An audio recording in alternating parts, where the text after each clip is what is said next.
लेकिन एक बड़ी खबर है, फ्रांस के राष्ट्रपति से जॉर्डन के राजा ने बात की है, जॉर्डन के किंग ने बात की है फ्रांस के राष्ट्रपति से। यह बड़ी खबर है, गाजा युद्ध फौरन रुकना चाहिए, किंग अब्दुल्ला ने यह कहा है।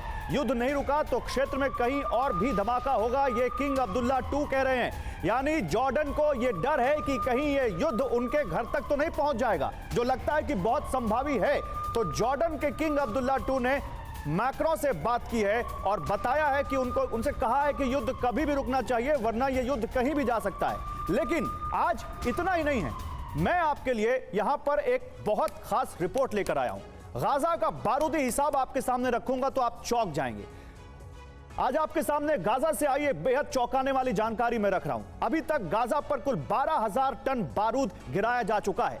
अगर इसको और सही से और डिटेल में मैं आपको बताऊं तो एक शख्स पर अभी तक गाजा में 6 किलो बारूद गिराया जा चुका है। 6 किलो बारूद, इसको और देखें, एक वर्ग किलोमीटर, एक स्क्वायर किलोमीटर के एरिया में देखें तो 33 टन बारूद एक वर्ग किलोमीटर के एरिया में इजराइल की डिफेंस फोर्स गिरा चुकी है। और अगर इसको हर दिन के हिसाब से देखें, 18 दिनों के हिसाब में बांटें तो यह एक दिन का 667 टन बारूद दिखता है।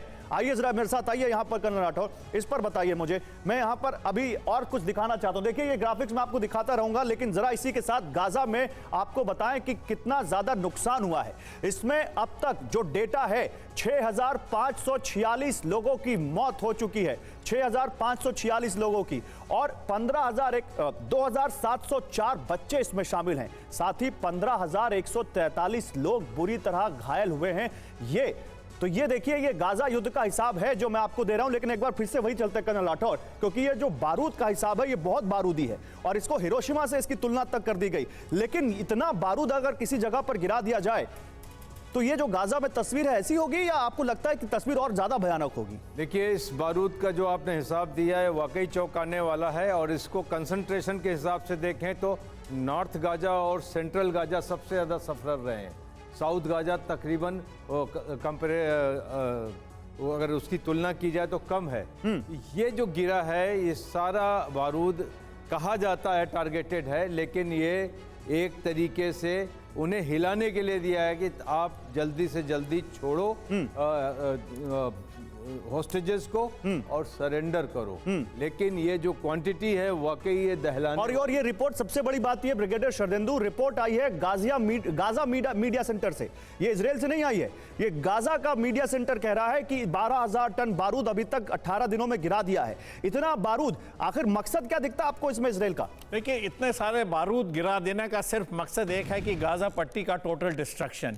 और जब भी हम एक होता है न्यूट्रलाइजेशन करना, उसमें आपको जो TNT, जो बारूद की संख्या कम होती है, लेकिन जब आप डिस्ट्रक्शन के लिए जाते हैं, जब किसी टारगेट को बिल्कुल नेस्तनाबूद करने के लिए जाते हैं, तो आपको उसकी रिक्वायरमेंट 6 to 7 टाइम ज्यादा हो जाती है। ये सब तो हमारे स्टैंडर्ड पैरामीटर है जिसके तहत हम काम करते हैं। अगर यही पैरामीटर वहां लगा दिए जाते हैं और जिस तरीके का TNT एक्सप्लोसिव वहां पे गिराया गया है, गाजा पट्टी हमारे समझ से काफी हद तक डिस्ट्रॉय हो चुकी है, स्पेशली नॉर्थ गाजा और Gaza city. Southern Gaza strip में अभी उतना अटैक नहीं हुआ, लेकिन फिर भी पिछले 2 दिनों से वहां भी एयर स्ट्राइक जारी है। तो इस तरीके हमने दिखाते हैं कि कितने बड़े क्वांटम फोर्स के साथ इजराइल वहां अटैक कर रहा है। मकसद एक है कि हमास का पूरा तरीके से डिस्ट्रॉय करना है। ठीक है। सेविंग ग्रेस वहां का टनल है, उसके जमीन के अंदर उन्होंने जो टनल बना रखी है, जिस तरीके से अपना रख रखाव किया, अपने सेफ्टी किया है, उसी की वजह से हमास अभी तक सर्वाइव कर रहा है और आगे सर्वाइव करेगा। अगर उसको लेन बाय लेन मैं इस पर आऊंगा। टनल पर आपसे, टनल पर तो पूरा सेगमेंट है, इसीलिए कर्नल राठौर को भी मैंने रोका था, उनसे बात नहीं कर रहा था, क्योंकि टनल पर आगे बहुत बड़ी एक रिपोर्ट मेरे पास है। लेकिन बॉबी, जल्दी से मुझे ये बताइए, मिडिल ईस्ट में आप क्योंकि बैठे हुए हैं, मिडिल ईस्ट के वॉर स्ट्रैटेजिस्ट, जिस तरह से इजराइल इतनी ज्यादा ताबड़तोड़ बमबारी गाजा पर कर रहा है, इस बमबारी को लेकर क्या देख रहे हैं आप लोग, कैसे देख रहे हैं इस बमबारी को? देखिए, बमबारी जो वो कर रहे हैं उससे हासिल क्या हो रहा है? मैं कोई मिलिट्री का एक्सपर्ट नहीं हूं, लेकिन जो बमबारी का जो से हासिल जो हुआ है वो तो हमें दिखाई दे रहा है कि 5,700 के करीब फिलिस्तीनी मारे जा चुके हैं, उसमें से 1/3 बच्चे हैं। खैर, अब उसका स्ट्रेटेजिक इम्पैक्ट क्या है, क्या अचीवमेंट है, इजराइल क्या हासिल करना चाहता है? मेरे ख्याल से इसमें इजराइल के गोल पोस्ट, जो गोल्स हैं, ऑब्जेक्टिव्स है, मिलिट्री ऑब्जेक्टिव्स अभी तक क्लियर नहीं है। करना क्या चाहते हैं? क्या गाजा को ठीक है, उन्होंने कहा कि हमास को वो डेसिमेट करना चाहते हैं, यानी बिल्कुल पूरी तरह से उनका इंफ्रास्ट्रक्चर खत्म करना चाहते हैं।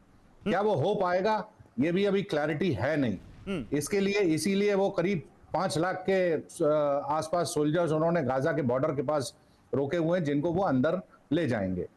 तो बिल्कुल इतना बड़ा हमला करने के बावजूद आपकी बात का मतलब तो यही है कि इजराइल कहीं ना कहीं कंफ्यूज है। कहीं ना कहीं आप लोग ये समझ रहे हैं कि इजराइल इस बमबारी का मकसद उसका क्या है, इसको लेकर उनका जो ऑब्जेक्टिव है कहीं ना कहीं कंफ्यूज दिखता है, और इसलिए जितने बड़े लेवल पर वो बमबारी कर रहे हैं, क्या उनको वो ऑब्जेक्टिव जो उनका है, उनका जो मकसद है, वो उनको हासिल हो रहा है? ये कुछ सवाल हैं इजराइल की बमबारी से जुड़े हुए। लेकिन एक बात है, उनके विरोधी बहुत क्लियर हैं, एकदम क्रिस्टल क्लियर हैं, और उसका सबूत अगली तस्वीर जो मैं आपको दिखाने जा रहा हूं वो है। आपको दिखाता हूं कि हिजबुल्लाह किस तरह से ट्रेनिंग कर रहा है ताकि इजराइल को आने वाले दिनों में और ज्यादा बड़ी चुनौती दे सके। ये हिजबुल्लाह के लड़ाकों की ट्रेनिंग का वीडियो है जो उन्होंने खुद रिलीज किया है, और इस ट्रेनिंग को देखकर लगता है कि जैसे कोई यहां पर स्पेशल फोर्स को ट्रेनिंग दी जा रही हो।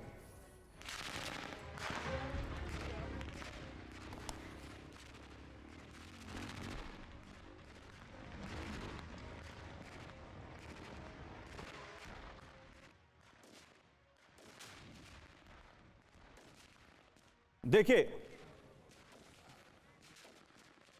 ये हिजबुल्लाह की ट्रेनिंग का वीडियो तो हम आपको दिखा रहे हैं, लेकिन हिजबुल्लाह को इजराइल कहता है वो आतंकी संगठन है। अब मैं आपको दिखाता हूं इजराइल का पड़ोसी देश इजिप्ट, उसकी सेना किस तरह से तैयार है, उसका भी एक वीडियो सामने आया है।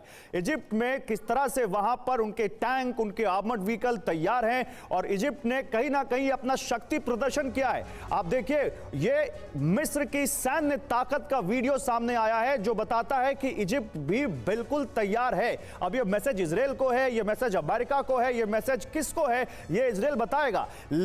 लेकिन यहां पर एक बात बिल्कुल तय है, आज ही जब हम मिस्र की सैन्य ताकत की बात कर रहे हैं, इजराइल के एक सांसद ने गाजा का एक प्लान सामने रखा, जिसमें वो कहते हैं कि इजिप्ट के पास गाजा के लोगों को ला जाकर बड़े बड़े कैंपों में बसा दिया जाए, और यहां पर इजिप्ट जो राफा बॉर्डर खोलने को तैयार नहीं है, जो वहां से चंद सैकड़ों लोगों को लेने को तैयार नहीं है, क्या वो इस प्लान को मानेगा? इस पर भी बड़े सवाल हैं। हिजबुल्लाह की ताकत, मिस्र की सैन्य शक्ति, ये सब क्या मैसेजिंग चल रही है इस वक्त मिडिल ईस्ट में, ये भी एक सवाल है। कर्नल राठौर, आप इसको कैसे रीड करते हैं? देखिए, इजिप्ट की एक बहुत प्रिकेरियस सिचुएशन है। वो फ़लस्तीनी लोगों को यकीन नहीं करता है, क्योंकि फ़लस्तीन के हमास की रूट्स जो है मुस्लिम ब्रदरहुड से जुड़ी हुई हैं, उसका ऑफशूट है।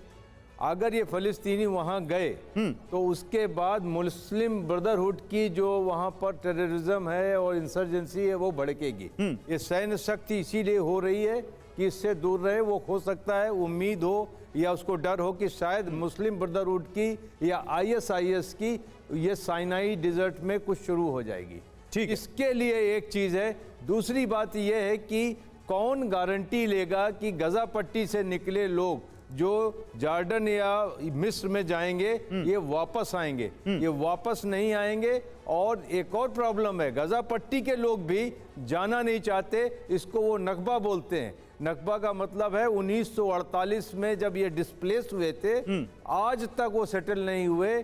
गाजा पट्टी में भी वही लोग हैं जो शरणार्थी थे, वही नकबा कमांडो जो गए थे इजराइल के अंदर।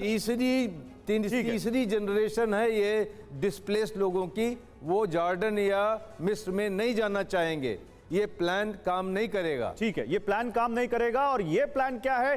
जिस तरह से हिजबुल्लाह और मिस्र अपने सैन्य ताकत का यहाँ प्रदर्शन कर रहे हैं, ये प्लान क्या है, इस पर भी मैं बात करूंगा। लेकिन ये तस्वीर देखिए, ये हिजबुल्लाह की ट्रेनिंग का वीडियो है। हिजबुल्लाह तो ऑलरेडी ब्रिगेडियर शरदेंदु अटैक कर ही रहा है इजराइल पर, और उसके बाद ये वीडियो जारी करके क्या मैसेज दे रहा है? एक छोटा सा जवाब दीजिएगा, क्योंकि उसके बाद एक बड़ी तस्वीर है मेरे पास। ये वीडियो दिखाता है कि हिजबुल्लाह की फोर्सेस और उनके जो लड़ाकों की जो क्षमता उसको कम नहीं आंकना चाहिए।